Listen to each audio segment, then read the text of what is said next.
Welcome to the Slop Temple. We pray this video helps. You start by preparing the canvas so design flows, open a new Figma file, add a 1440px frame, and enable an 8px layout grid.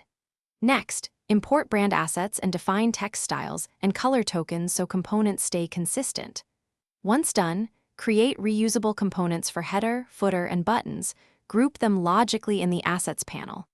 This foundation saves time and prevents rework, and it lets you iterate faster when building screens and prototypes.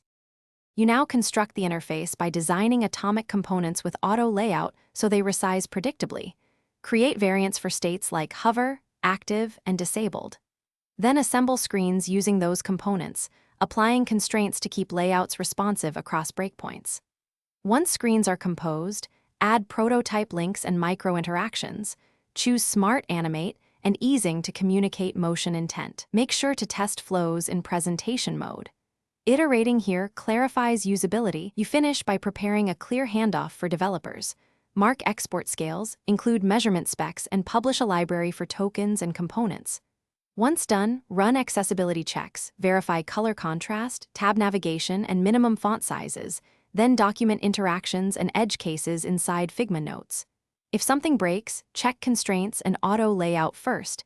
Mismatched constraints are the most common culprit. Finally, share the prototype link and invite stakeholders to comment so you can address last-minute issues quickly.